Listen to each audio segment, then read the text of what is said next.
Well, it's a beautiful Thursday morning, and yes, we are here to give you the best when it comes to sports reportage.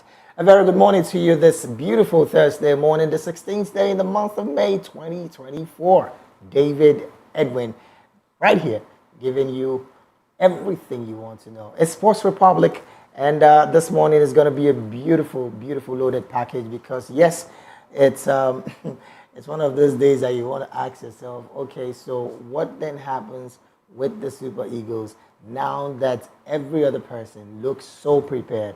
But of course, this morning I'm not alone. Kizzy is here, and yes, we'll be doing justice to all of the stories as they come.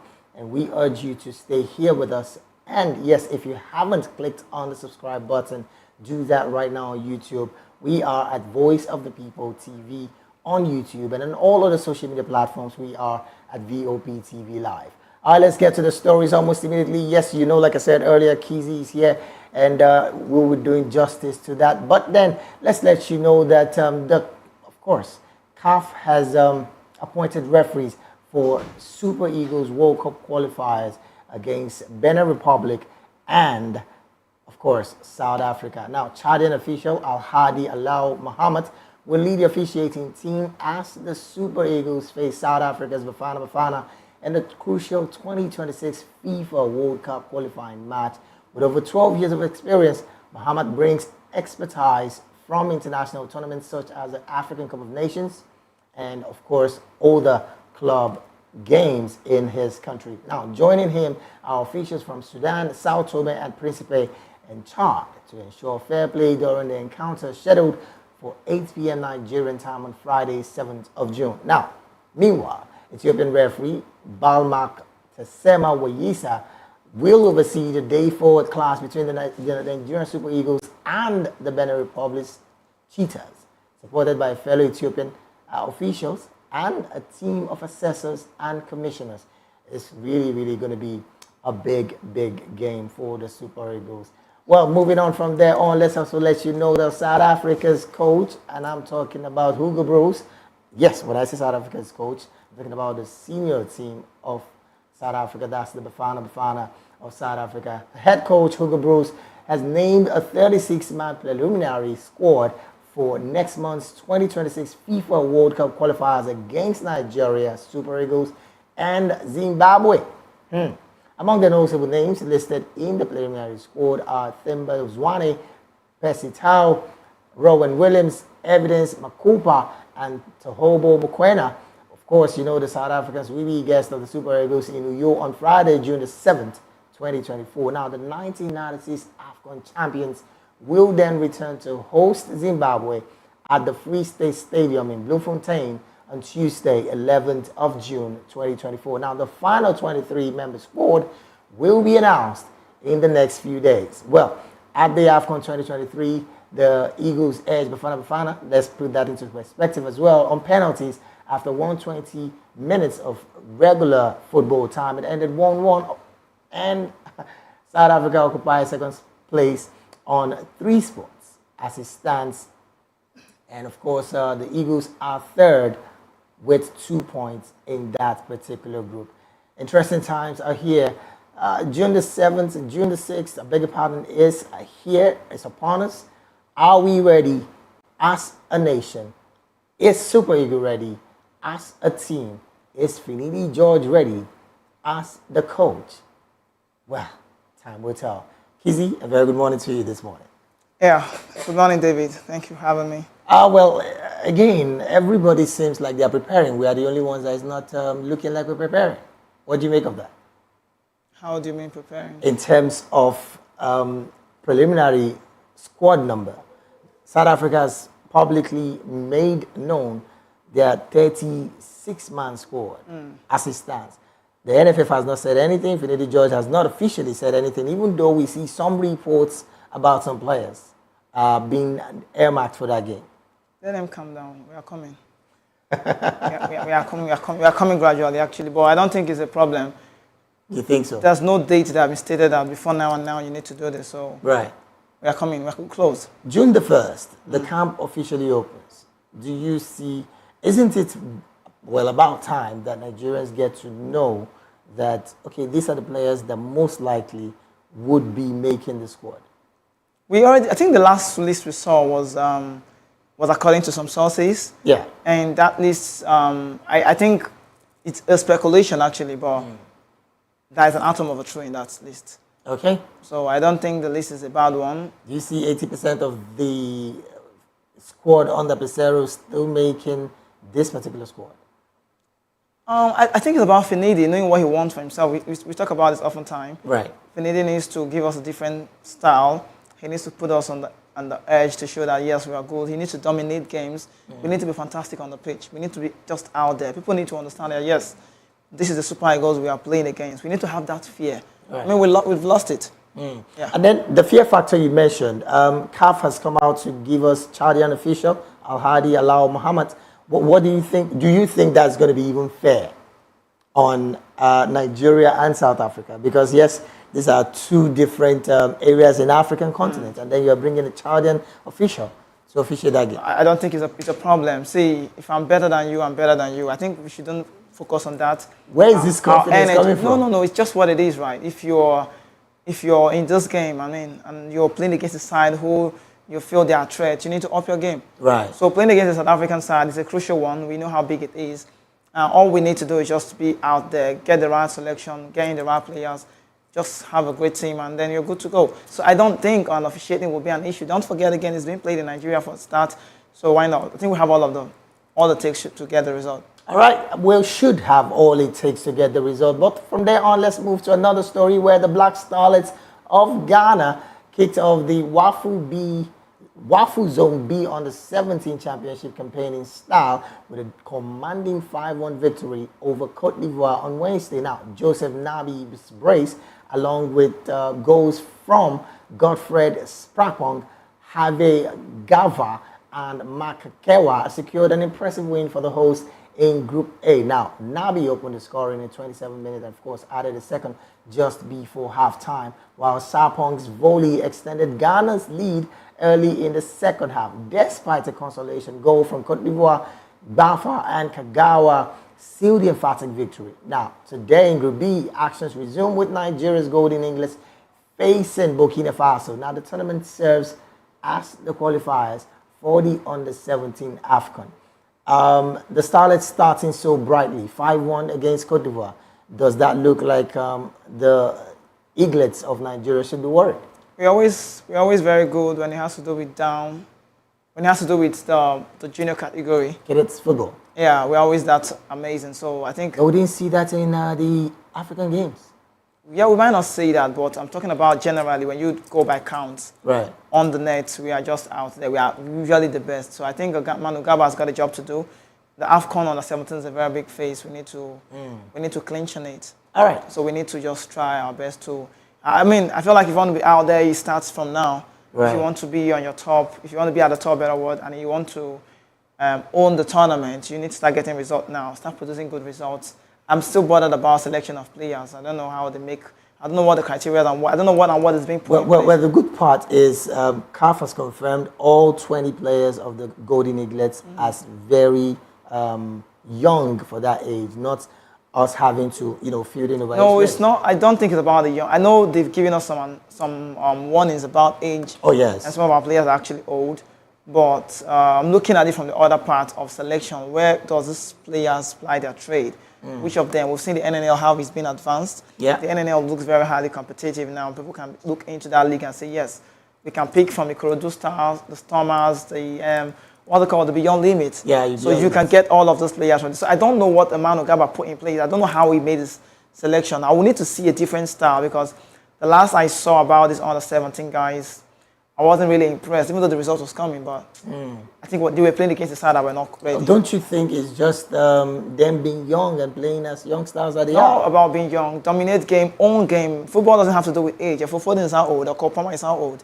So it's not about age. It's about what you have to bring. All right. But from there on, let's move to that story where the Golden Eagles of Nigeria, reigning champions precisely, aim to begin their Wafu B Under-17 championship journey on the winning notes as they face Burkina Faso today. Now, the highly anticipated match will take place at the University Stadium in Accra, a rematch of the previous edition's final which saw Nigeria clinch victory with a 2-1 scoreline.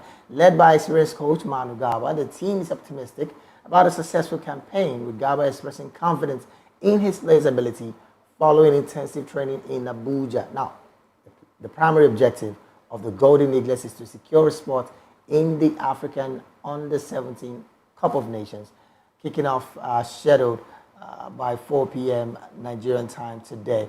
All right, let's from there on just move to athletics, where Ebenyo's injury derails the fence for Okpekpe's 10-kilometer race. Now, Daniel Ebenyo, the reigning Okpekpe 10-kilometer race champion, expressed disappointment as an injury sidelines his bid to defend his title and potentially break records. Despite setting a course record last year, Ebenyo's dream of becoming the first man to break the 28-minute mark is on hold due to the setback. Now, the Kenyan athlete, known for his sportsmanship, extends his best wishes to competitors and praises the organizers of the prestigious event.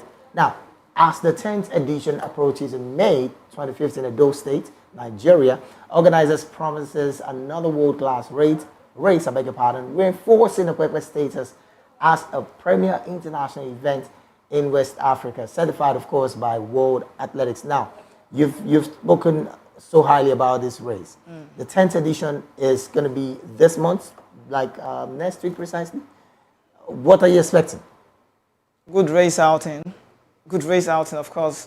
Okpekpe has been out there. Okpekpe has been, how old are they now? But they're not more than 15 years. But are they up to, I think they should be up to 15 It's the 10th years. edition presently. Yeah, no, I'm talking about when they came out, because they got official. Oh, yes. So they started from somewhere before they got official, before they got a name for themselves. I think Ebenyo, let me even start with Ebenyo. I think Ebenyo is okay to go.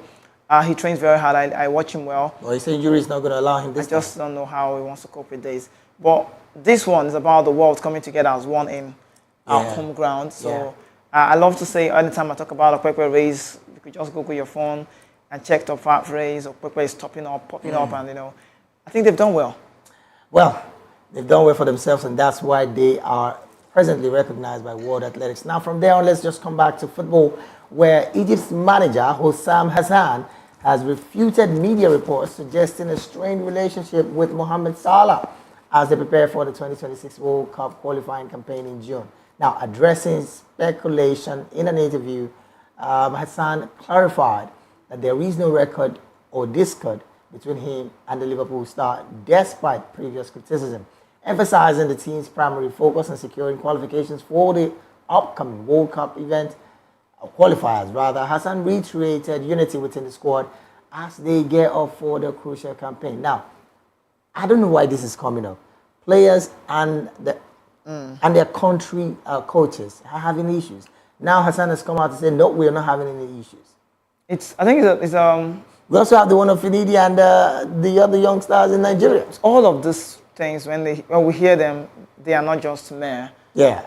They are not just, people don't just say them because they want to talk. In other words, there's smoke there's and there's fire. There's a rift. But it might not be escalated the way we think it is, right? Okay. So I think on those parts, Mo Salah and also the manager has got a job on this. He has got a job on this. I think I like what he's saying to the media, even if there's anything going on between. Yeah, just dive down. You need to bring it down. Escalate it. I recall yesterday when Bruno Fernandes was trying to talk about leaving the club and the rest of that, and now are calling. Then Hag came and dragged him out. So I think this man is doing right by trying to silence the media. It's social media now. Right. What do you expect? Right. Anyways, we're hoping as well that Finidi also takes the same line. You should carefully. see, management. You think he doesn't need to? No, he needs to do that. You cannot be a manager of a just team. Die down the tension. It's that part where I always talk about being a coach and a manager. It's different. Right. You need to be a manager. You need to own the team. If you're a manager, then you have the management of the team. Sure. Like the word goes, management. You need to manage the players. You need to put them on. Their big egos and whichever way, they need to understand. If I was a Finidi, if you're not cool, then I'll flush you off. Right. What a decision he's making there. Anyways, let's talk club football right now. Coppa Italia, interestingly, Juve claims the 15th title against Atalanta.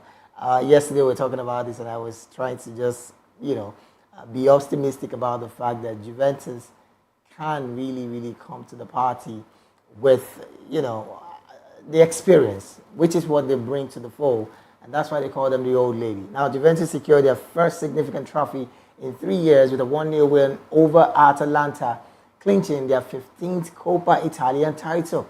Dusan Vlahovic netted the decisive goal 4 minutes into the game at Romeo Stadio Olimpico, capitalizing on Andrea Cambioso's assist. Now, despite the disallowed goal and late pressure from Atalanta, Juventus held on for the win. Now, making a moment of relief for under-pressure manager Massimiliano Allegri, who was sent off for dissent towards the end. Atlanta's quest for the first trophy since 1963 continues, with another opportunity looming in the Europa League final against Bayern Leverkusen next week in Dublin. I mean, Atalanta couldn't break that 63-year jinx. They keep searching. Oh, yeah. They don't have a choice. They keep searching. I don't know. It's about the manager. I love the manager, but they didn't play well yesterday, sincerely. Right. Gianpiero Gasparini said that was not the team I used to know that played in Bergamo.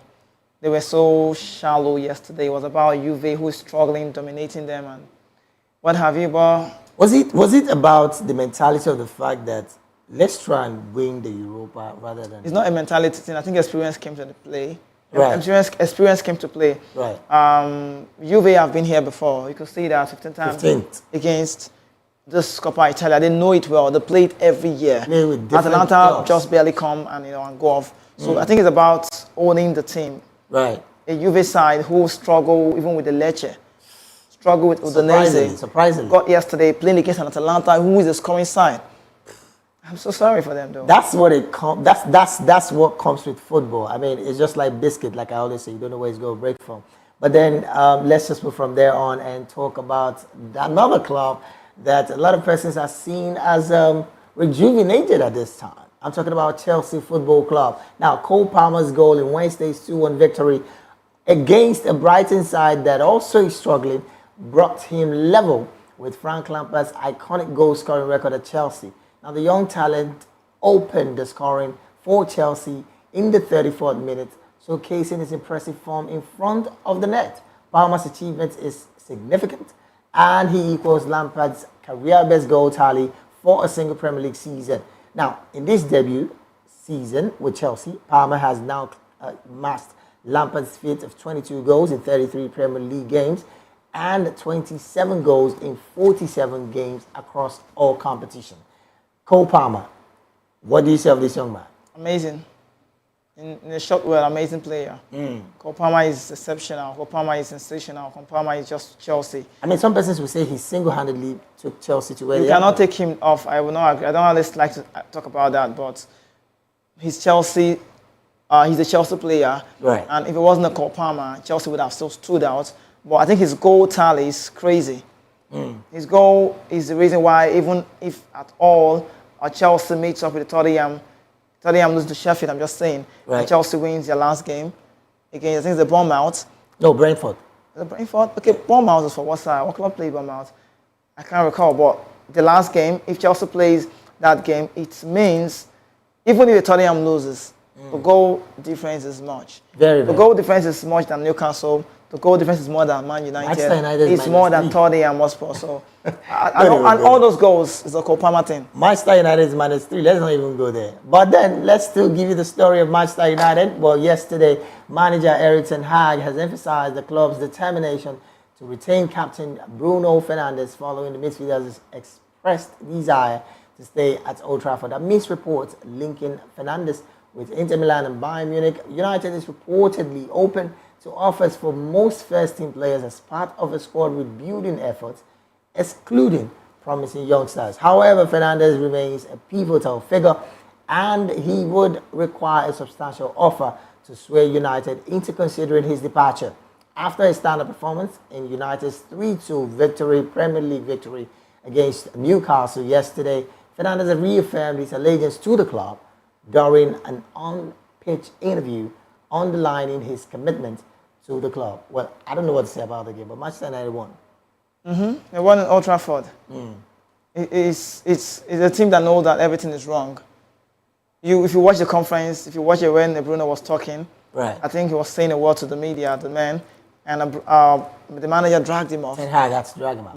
You need to do that because speculations are already going that he might be leaving. Yeah. And as a player, you don't need to know that in your head. Mentally, you just might be deranged, you know. But aside that, then Ten Hag had to say a word to the fans, giving them all the motivation. Oh, yes. And also telling them to support. He also needed to do that because this club fans are the major reason why the club, they are playing the deeper role. They are an integral part of the team, and the reason why supporters are coming out there is just why they are there. So what he did yesterday was okay, because you need to know that if Man United get to win the FA Cup, automatically they will be involved in Europe.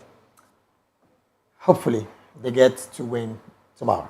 I mean the FA Cup, they get to win it. Hopefully. Well, from there, let's just move on and tell you that Victor Boniface expressed gratitude to his fans after clinching the Bundesliga Rookie of the Season award. Announced on Wednesday, the Nigerian international triumphed over contenders Xavi Simons, Ian Maatsen, and Maximilian Bier to claim the prestigious accolade. Boniface's stellar performance saw him secure the Rookie of the Month title for the 4th consecutive month, making an immediate impact in the Bundesliga. With 13 goals and 9 assists in 22 league matches for Bayern Leverkusen this season, the 23-year-old forward has proven instrumental, tallying a total of 20 goals and 10 assists across 32 games in all competition since joining from Belgian Pro League side Unan Saint-Gilles last summer. Rookie of the month of the season, well deserved. Why not? He's always been deserving it. Boniface has been consistent, coming from injury and, you know, getting on this one. He's just conquering that award. But I love the dedication to the fans. It's a fan thing. He's a fan man, let me put it that way. Very true. He likes the social media. So I think he's won a lot of the rookies. You don't want to go. He set the record. He's broken a lot of records for the rookie, and I think what he's doing now is you don't want to go. You don't want to go strolling Boniface on X. No, you don't want to do that. I don't know if he has his phone on his pocket when he's playing the game. I don't know. Like he constantly goes there. He's very, very. He's always recent. He's always consistent in replies. You cannot write him and he doesn't reply you. As far as you're dissing him, he replies you. He will reply almost immediately. Anyways, let's move from there and just give you some other sports. Tennis. Aria Sabalenka, well, the world number 2, effortlessly secured her spot in the semi-finals of the Italian Open with a convincing victory over 9th-seeded Jelena Ostapenko. The Belarusian dominated the court, dispatching Ostapenko in just over an hour to claim a 6-2, 6-4 win. Zabalenka's next challenge awaits against Daniela Collins, the American 13th-seeded, who secured her spot in the semi-finals by defeating Victoria Azarenka. The potential for a thrilling final looms as Zabalenka may face world number 1 Iga Swiatek, setting the stage for a rematch of their recent clash at the Madrid Open. Now, meanwhile, Swiatek is set to take on Coco Gauff in the older semi-final, which of course she did. But let's just move to that almost immediately. Swiatek, world number 1, secured her spot in, of course, another semi-final with an Italian at the Italian Open, I beg your pardon, with a dominating straight-set victory over 18th-seeded Madison Keys.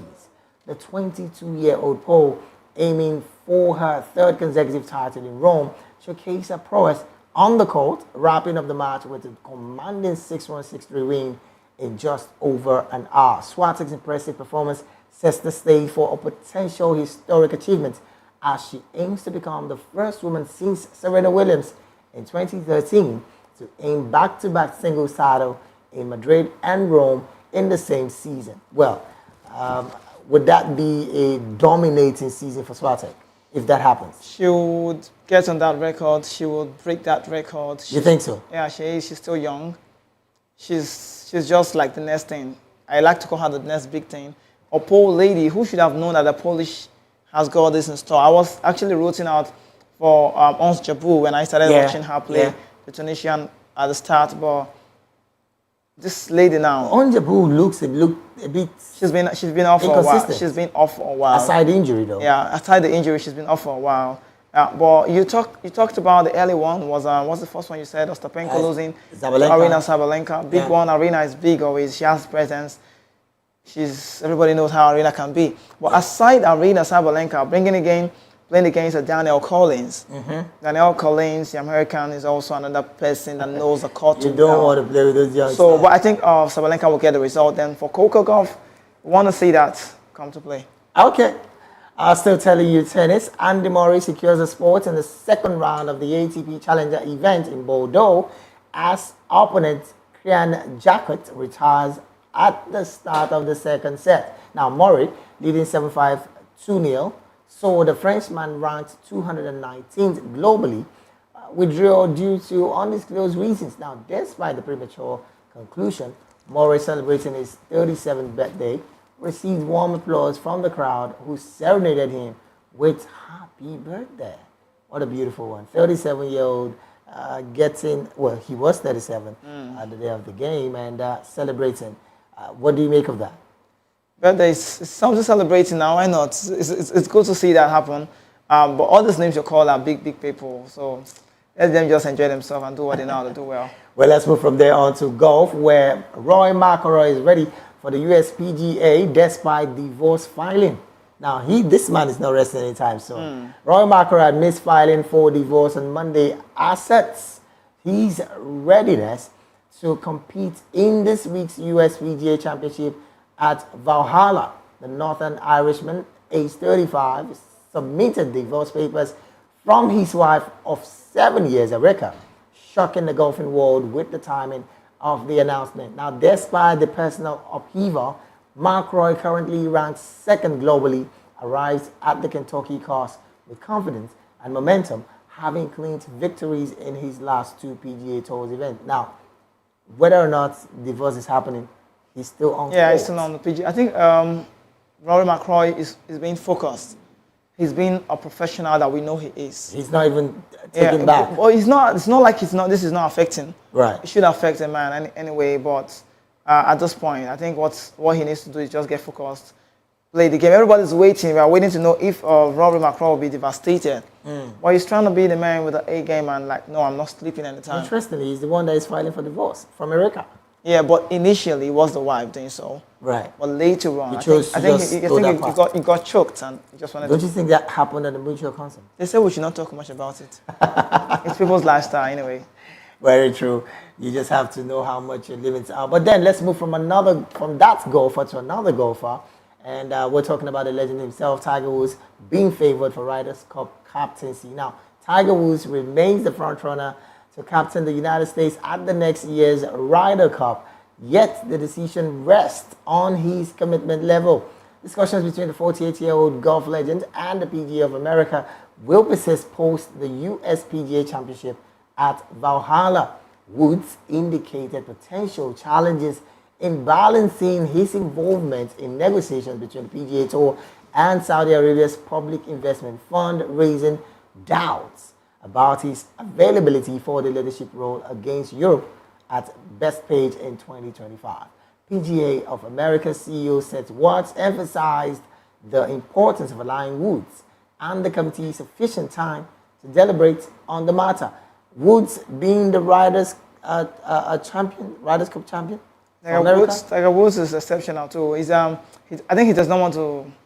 He's just doing his thing. He's getting focused every day, regardless of the incident that happened to him some years back. Yeah.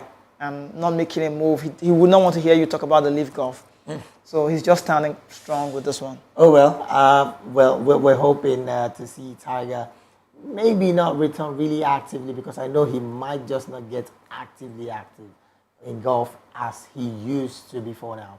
But then let's move from there on to Formula One, where Alex Albon signs a multi-year contract extension with Williams. Now, Alex Albon has secured a new contract with Williams, extending his stay with the team until at least the end of 2026. Now, the 28-year-old British-born Thai driver has been part of the Williams lineup since 2022 and was previously under contract until the conclusion of the upcoming season. Now, while the exact duration of the extension remains undisclosed, Williams confirms it is a multi-year contract that positions Albon for Formula One's forthcoming regulation era starting in 2026. Albon expressed his commitment to the team's long-term vision, highlighting his confidence in Williams' potential for future successes. It's interesting, really, that we are seeing several movements of drivers from one car to another. It was from Mercedes to Ferrari now to Williams. I mean, it's interesting, really. Speculations are going everywhere. I think this Alex Albon signing a multi-year contract extension. Right. He's not the recent. I think Max Verstappen is the recent man everyone's talking about now. Everybody seems to be moving. Max Verstappen might believe in Red Bull. He might be joining Mercedes, which is very weird for Formula One. You think it's weird? It's weird. This But weird. let's give credit to Verstappen because he once complained about the cars. Yeah, I know, but it's a rivalry for me. Rivalry works. When you talk about rivalry, you don't want to go to your rival. Not about him. They should have not let him. They shouldn't even let him talk about it. Keep him off that one. If it's a Ferrari, maybe no competition for Ferrari, Mercedes, and. But you can't keep a man who wants to leave. You can't keep a man, but it's better he goes the other way, not on Mercedes, like a rival. We've seen that happen in football as well. Player wanting to go to rival side and they sell him off. Van Persie is an example. He went from Arsenal to Man United and demolished That part, interesting times. Well, let's give you speculations and transfer gossip this morning. Well, these, like you always know, these are just gossips in the dailies outside Africa, particularly in Europe. Well, Manchester United want to sign England's striker, Oli Watkins from Aston Villa. As the 28-year-old fits the profile of players they are looking to recruit. Interesting. Arsenal also considering a £60 million bid for RB Leipzig's 20-year-old Slovenian forward, Benjamin Seska. This looks like some big and strange transfer. RB Leipzig's player to Arsenal. Possible now. Leipzig, they're not big. How big are they? Players, it's possible players can make a move from RB Leipzig, but Benjamin Sesko is quality. He will bring depth as well to the team. Right. That's about what Arsenal is looking at this point, really. Anyways, let's move on. Liverpool's 31-year-old Egypt forward, Mohamed Salah, and of course, Brazilian goalkeeper Alisson Becker are among the top targets for Saudi Pro League clubs this summer. Interesting. Erik ten Hag's chances of remaining Manchester United's manager are rated at 50-50, with the 54-year-old Dutchman's future to be decided after the FA Cup final on May the 29th.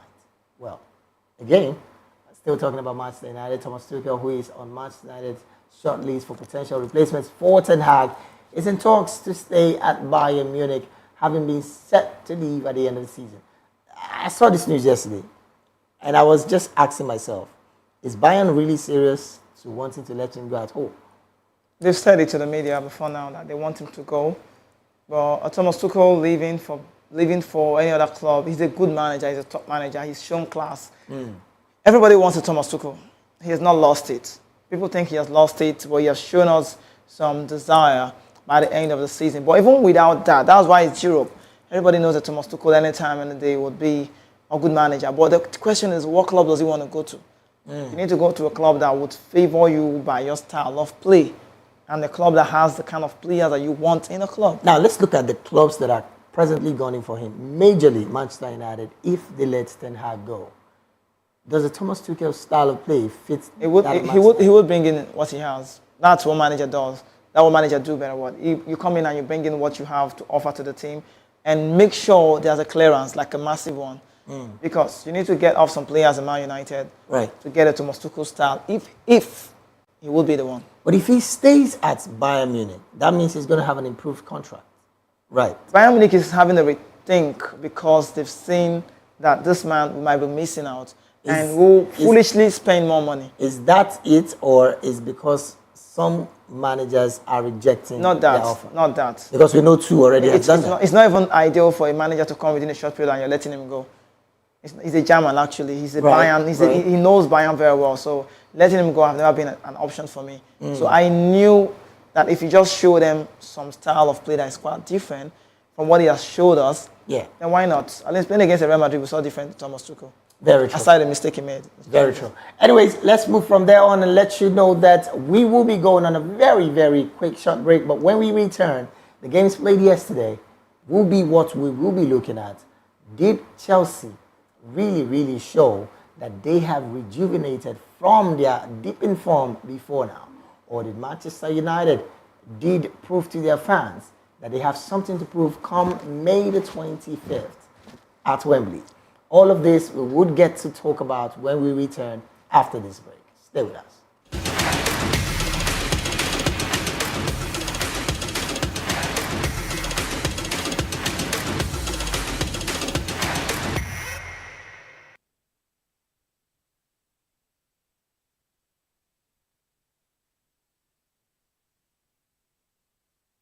From the views on the street We go to bed empty hunger.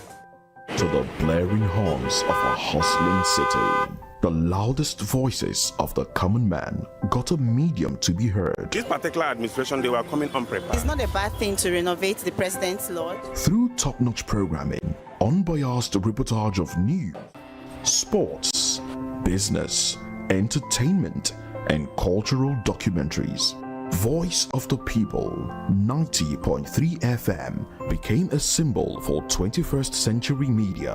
And now, a new baby is born.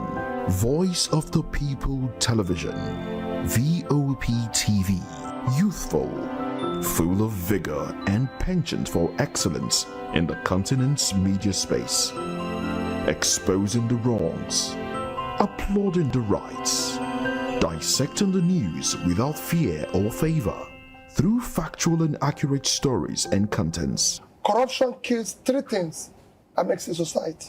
representing the interests of the people and giving them a voice. Voice of the People TV is here to stay towards building a fair society. VOP TV, Voice of the People Television, truly a voice for the people.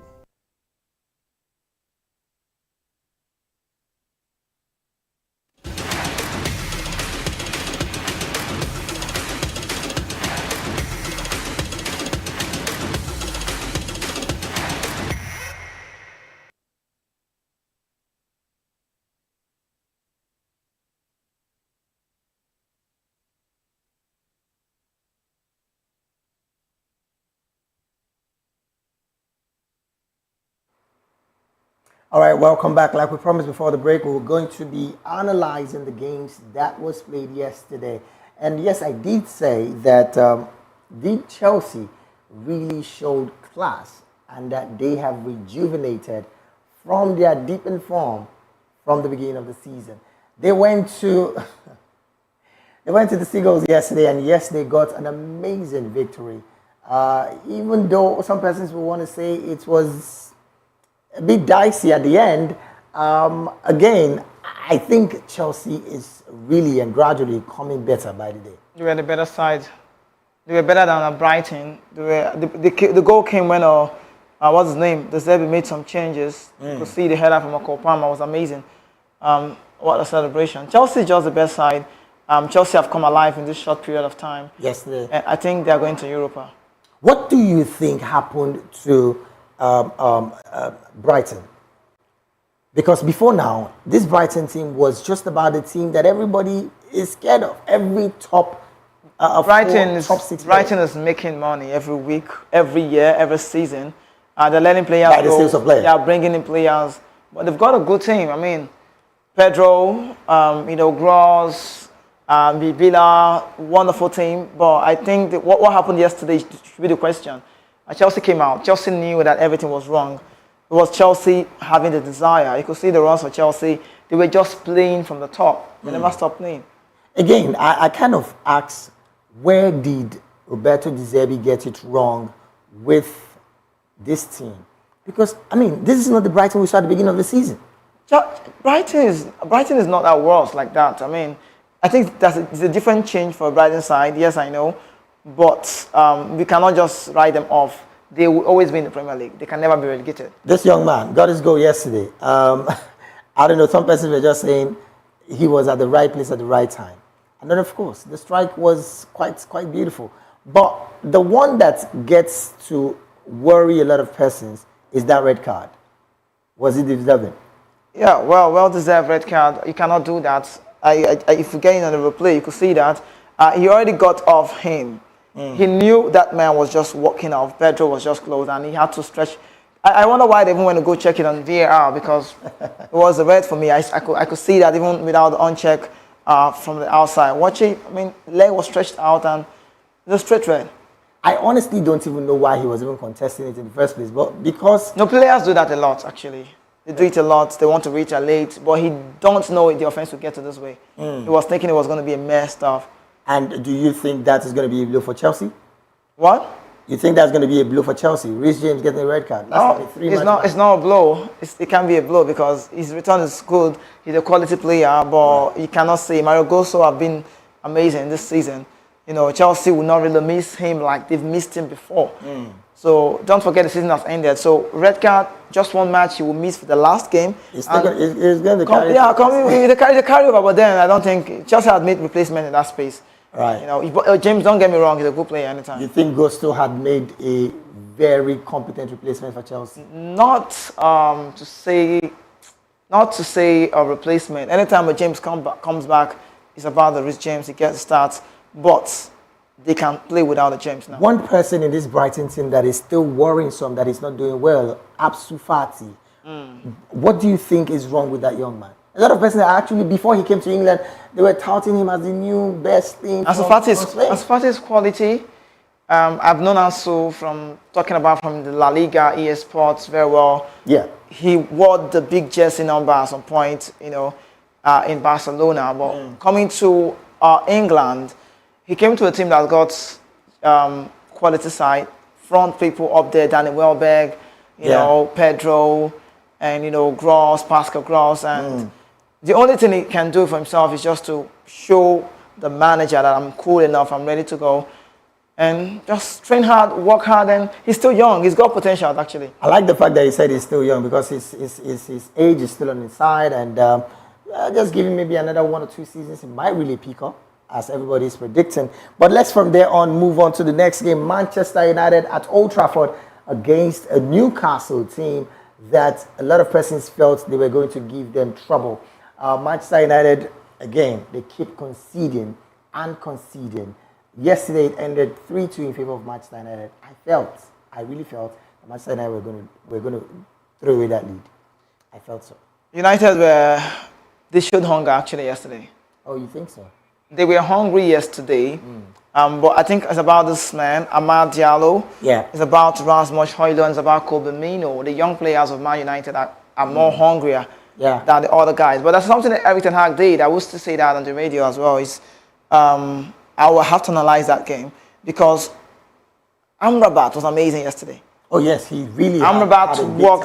I think it was just clinked with Casemiro. Yeah. If you go off Cassie, he's coming to clear you off. Back. True. So they had a decent game yesterday.